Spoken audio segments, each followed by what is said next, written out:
Assalamualaikum dear viewers, how are you all? I hope you're great. I'm Adnan Khan and you're watching English Grammar Literature. Dear viewers, आज की video में हम बात करेंगे structuralism के ऊपर। ठीक है कि स्ट्रक्चरलिज्म जो है ये क्या है, एक लिटरेरी थ्योरी है। ठीक है, जिसका फाउंडर है फर्डिनेंड डी सूअर, इसका क्या है फाउंडर है। और ये स्ट्रक्चरलिज्म जो है ये कहाँ से आया, ये फ्रांस से आया। ठीक है, और स्ट्रक्चरलिज्म का आगाज़ कहाँ से हुआ? स्ट्रक्चरलिज्म का आगाज़ जो है फर्डिनेंड डी सूअर का जो एक बुक है, ठीक है, कोर्स ऑफ जनरल लिंग्विस्टिक। ठीक है, और ये कोर्स जो है ये बुक उसने खुद नहीं लिखा, बल्कि ये उसके कलीग ने लिखा। जो कुछ उसने फर्डिनेंड डी सूअर ने जो कुछ अपने जो स्टूडेंट को पढ़ाया था, उन सारे नोट्स को इकट्ठा करके ये बुक लिखा गया। और वहाँ से जो है स्ट्रक्चरलिज्म क्या हुआ, स्ट्रक्चरलिज्म का क्या हुआ, इमर्ज हुआ, ज़हूर हुआ। ठीक है, और स्ट्रक्चरलिज्म जो है वहाँ पर उस बुक में क्या किया गया, उस बुक में जो है उस बुक में फर्डिनेंड डी सूअर जो है वहाँ उस बुक में कुछ टर्म्स जो है लैंग्वेज से रिलेटेड, लिंग्विस्टिक्स से रिलेटेड उसने क्या किए थे, एक्सप्लेन किए थे, बताए थे, जैसे कि सिग्निफाइड। ठीक है, इसी तरह लेइंग एंड पेरोल। ठीक है, और बाइनरी अपोजिशन, और इसी तरह कुछ टर्म्स जो है मजीद क्या किए थे, वहाँ पर एक्सप्लेन किए थे, उसके बारे में बताया था। ठीक है, तो वहाँ से जो है स्ट्रक्चरलिज्म क्या हुआ था, मतलब इमर्ज हुआ था। वहाँ से क्या हुआ था, स्ट्रक्चरलिज्म का इमर्ज हुआ था। ठीक है, तो आज की वीडियो में हम इस स्ट्रक्चरलिज्म को क्या करेंगे, इसके ऊपर बात करेंगे ब्रीफली। ठीक है, इसको समझेंगे। तो स्ट्रक्चरलिज्म, अगर हम स्ट्रक्चरलिज्म वर्ड को देखें तो ये क्या है, टू वर्ड्स का क्या है, कम्बिनेशन है। Structuralism mean the structuralism word is the combination of two words, structure and ism. ठीक है, स्ट्रक्चर एंड इज्म। तो स्ट्रक्चर का मतलब क्या है? स्ट्रक्चर हम कहते हैं एक ढांचे को, ठीक है, एक साख्त को। ठीक है, इसको हम क्या कहते हैं, और वो ढांचा जो कि स्मॉल यूनिट से बना हो, स्मॉल पार्टिकल से बना हो। जैसे कि मैं आपको एक एग्जांपल देना चाहूंगा। अब एक दीवार है, ठीक है, एक वॉल है, वॉल। अगर अब उस वॉल की हमारे पास क्या है, एक शेप है, एक उसका एक स्ट्रक्चर है जो हमें नजर आता है। लेकिन अगर हम उसको गौर से देखें तो वो स्ट्रक्चर जो है बेसिकली वो बिल्ड हुआ है, वो शेप जो है वो बना है इसके स्मॉल यूनिट से। ठीक है, तो स्ट्रक्चरलिज्म जो है ये क्या करता है, ये मतलब एम्फसाइज करता है, ये बेस करता है किसी चीज के स्ट्रक्चर के ऊपर सिंपली। ठीक है, इसको हम क्या कहते हैं, इसको हम स्ट्रक्चरलिज्म कहते हैं। इसका सेकंड जो वर्ड है, जो कि एक टू वर्ड्स कॉम्बिनेशन है, वो है इज्म। इज्म क्या है, एक बिलीफ है और अ सिस्टम ऑफ बिलीफ। ठीक है, कि जो कि एक ग्रुप जो है या मतलब एक स्कूल क्या करते हैं, उसके ऊपर क्या करते हैं, उसको एक्सेप्ट करते हैं, उसे मानते हैं। ठीक है, एक मतलब एक सिस्टम ऑफ बिलीफ है। ठीक है, तो ये टू वर्ड्स क्या है, कॉम्बिनेशन है, स्ट्रक्चरलिज्म। तो इसे हम क्या कहते हैं, इसे हम स्ट्रक्चरलिज्म कहते हैं। और ये लिटरेरी थ्योरी है जो कि फर्डिनेंड डी सूअर ने क्या की थी, इसको मतलब दिया था, इसके ऊपर काम किया था, इसको डेवलप किया था कुछ टर्म्स की मदद से। ठीक है, जैसे कि सिग्निफाइड हो गया, इसी तरह लैंग एंड पेरोल हो गया। तो इस थ्योरी को क्या किया था, इसने डेवलप किया था, इसके ऊपर इसने काम किया था, और ये क्या है, इसका फाउंडर है। ठीक है, सबसे पहले तो ये थ्योरी जो है ये लिंग्विस्टिक में किया, इसको इस्तेमाल किया था। लेकिन बाद में ये जो है इस थ्योरी का इस्तेमाल हिस्ट्री में हुआ, साइकोलॉजी में हुआ, एंथ्रोपोलॉजी में हुआ। ठीक है, इसी तरह वेरियस फील्ड में क्या हुआ था, इसका इस्तेमाल हुआ था। अच्छा, बात करते हैं लिटरेरी थ्योरी हम किसे कहते हैं। ठीक है, आई होप वहां तक तो आपको समझ आ गया कि स्ट्रक्चरलिज्म जो है क्या है। इंग्लिश लिटरेचर में स्ट्रक्चरलिज्म हम किसे कहते हैं, ये किस टाइप की क्या है थ्योरी है, और इसका जो है मतलब ये क्यों हम इसका जो है इस्तेमाल करते हैं। ठीक है, उसके ऊपर हमने बात की। अब बात करते हैं literary theory. So literary theory is the ideas and method we use to interpret and analyze literatures from a variety of perspective. It is a toolbox for explaining and interpreting literary text.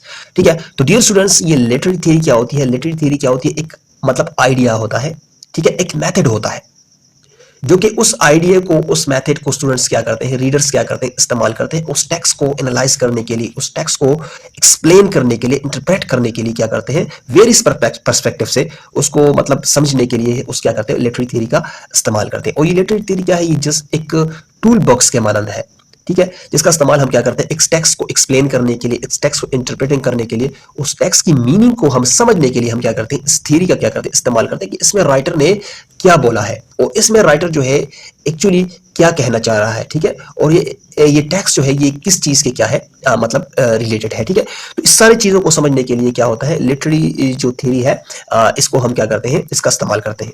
ठीक है, अब बात करते हैं Ferdinand de सूअर जो है साशुअर जो है, फर्डिनेंड डी साशुअर जो है, सॉरी इसकी प्रोनाउंसिएशन थोड़ी जो है, I can't pronounce his name, ठीक है। तो इसका जो नेम है ये मैं सही तरीके से प्रोनाउंस नहीं कर सकता। आई थिंक फर्डिनेंड डी साशुअर है या सुअर है, जो भी है, ठीक है। तो ये जो है ये स्ट्रक्चरलिज्म का क्या है, फाउंडर है, ओरिजिन है। लेकिन अब इसने अपने जो है बुक में, जो कि इसके कलीग ने क्या किया था, वो पब्लिश किया था उसके बुक ने, और उसको क्या किया था बाद में, उसको उस बुक को क्या हुआ था, इंग्लिश में जो है ट्रांसलेट किया गया, पब्लिश किया गया। तो अब इसने कुछ कीज आइडियाज हैं, ठीक है, स्ट्रक्चरलिज्म के रिलेटेड, ठीक है। स्ट्रक्चरलिज्म में जो इस्तेमाल होते हैं जैसे कि signifier, signified, langue and parole, ठीक है, बाइनरी अपोजिशंस, ठीक है।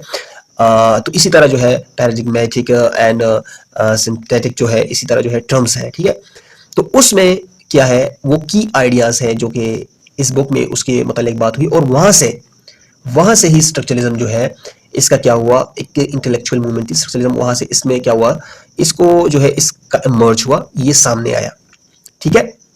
तो इसके ऊपर जो है फर्डिनेंड डी साशुअर जो है काम किया। तो फर्स्ट हमारे पास है लैंग। लैंग जो है हम ये एक स्ट्रक्चरलिज्म की क्या है, एक कंपोनेंट हम कह लें, एक टर्म है लैंग। लैंग का मतलब क्या है, overall system of language and the language as a whole, ठीक है। तो डियर स्टूडेंट्स, लैंग क्या है, ये एक ओवरऑल सिस्टम है, ठीक है। हमारे माइंड में क्या है, ये इंस्टॉल है, ठीक है। मतलब क्या है कि हमें पता है कि सेंटेंस के कुछ सेंटेंस हमने सीखी हुई होती है, वर्ड्स होते हैं, इसमें साइंस होती है, कंसेप्ट्स होते हैं, ठीक है। इसमें क्या होता है, ग्रामर्स होता है, रूल्स होते हैं, ये सारा कुछ क्या है, ये सारा कुछ एक सिस्टम है। लैंग्वेज का क्या है, एक सिस्टम है, जिसकी मदद से हम क्या करते हैं, किसी टेक्स्ट को रीड करते हैं, जिसकी मदद से हम क्या करते हैं, एक मतलब एक सेंटेंस हम बोलते हैं, हम क्या करते हैं, कम्युनिकेट करते हैं, ठीक है। उस चीज को हम क्या करते हैं, समझते हैं। तो मतलब ये सारा कुछ जो है, ग्रामर्स हो गया, ग्रामर्स के रूल्स हो गए, फोनेटिक्स हो गया, सिंटैक्स, ठीक है, स्पेलिंग वर्ड्स जो रूल्स हो गए, ये सारा कुछ क्या है, ये एक ओवरऑल सिस्टम है, जिसे हम लैंग कहते हैं, लैंग्वेज का एक सिस्टम जिसे हम लैंग कहते हैं। और ये हर किसी के माइंड में क्या होता है, ये होता है जो कि हमने सीखा होता है अपनी सोसाइटी से, ठीक है, कल्चर से। ये सारा कुछ हमने क्या किया होता है, सीखा होता है, कुछ सेंटेंसेस हमने सीखे होते हैं, इस तरह के स्ट्रक्चर हमने सीखा होता है और उस लैंग्वेज के हवाले से, ठीक है, जो कि हमारी नेशनल लैंग्वेज होती है। तो इसको हम क्या कहते हैं, इसको हम लैंग कहते हैं। अब पेरोल जो है, पेरोल, इस लैंग का इस्तेमाल करते हुए जब हम किसी टेक्स्ट को रीड करते हैं, उस टेक्स्ट को समझते हैं कि इसमें राइटर ने का मतलब क्या है, इसमें राइटर ने क्या लिखा, उस टेक्स्ट को जब हम क्या करते हैं, एनालाइज करते हैं, उस टेक्स्ट को जब हम इंटरप्रेट करते हैं, एक्सप्लेन करते हैं, समझते हैं उसकी मीनिंग को, तो हम क्या करते हैं, हम पेरोल का इस्तेमाल करते हैं, ठीक है।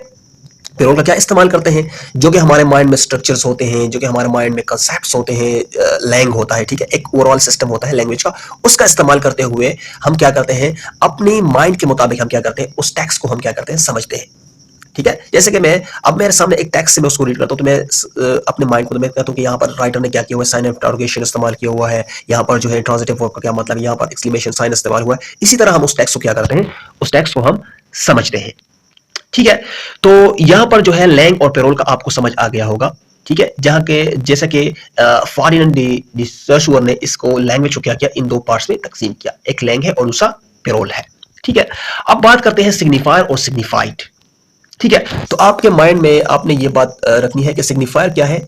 सिग्निफायर जो है ये चेंज जो है, सॉरी, सिग्निफायर जो है ये चेंज नहीं होता, और सिग्निफाइड क्या है, ये चेंज होता है। अब सिग्निफाइड क्या है और सिग्निफाइड, सॉरी, सिग्निफायर क्या और सिग्निफाइड जो है ये ये कैसे टर्म्स है, इसका मतलब क्या है, ठीक है। Sound image that represent a concept, sound of a book represent the concept, ठीक है। अब डियर व्यूअर्स, यहां पर अब मैं एक दरख्त को देखता हूं, ट्री, ठीक है। अब ट्री, इसका नाम जो है ट्री, ये क्या है, ट्री। अब ये ट्री जो है ये सिग्निफायर है, क्या है, सिग्निफायर है, वर्ड्स हो गया या कोई चीज होगी, ठीक है, लेकिन उसकी मीनिंग्स जो होगी, उसका जो कंसेप्ट होगा, हमारे माइंड में जो इमेज क्रिएट होगा, उसे हम सिग्निफाइड कहेंगे, ठीक है।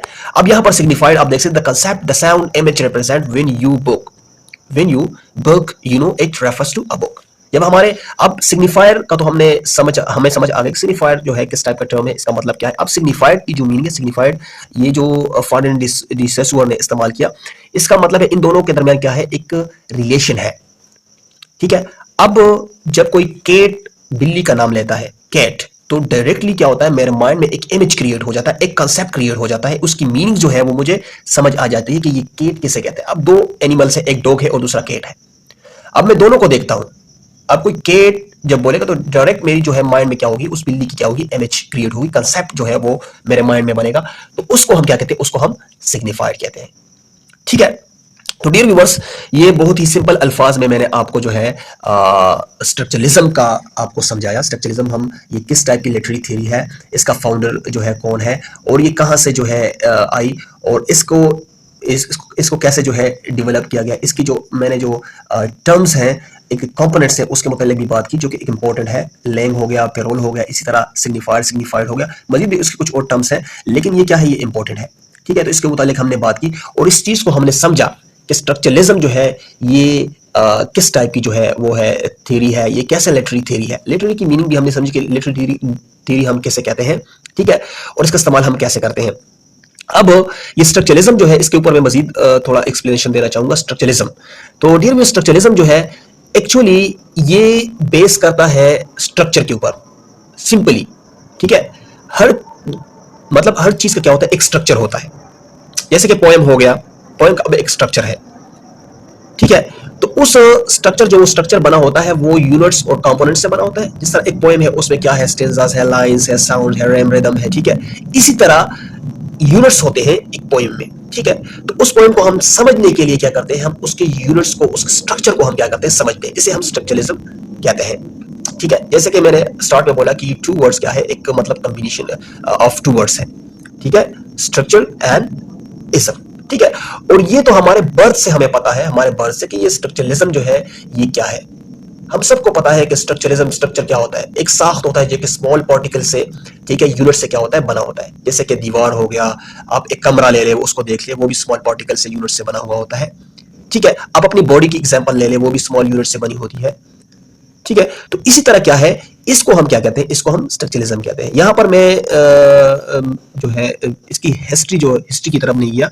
ठीक है, कि इसकी हिस्ट्री क्या है, इसकी जो हिस्टोरिकल बैकग्राउंड क्या है स्ट्रक्चरलिज्म का, लेकिन यहाँ पर मैंने जस्ट आपका कॉन्सेप्ट जो है वो क्लियर कर दिया। क्योंकि अगर हम इसको मजीद जो इसके टर्म्स के ऊपर बात करेंगे, मजीद हम इसको डिस्कस करेंगे, तो ये वीडियो जो है बहुत लेंथी हो जाएगी।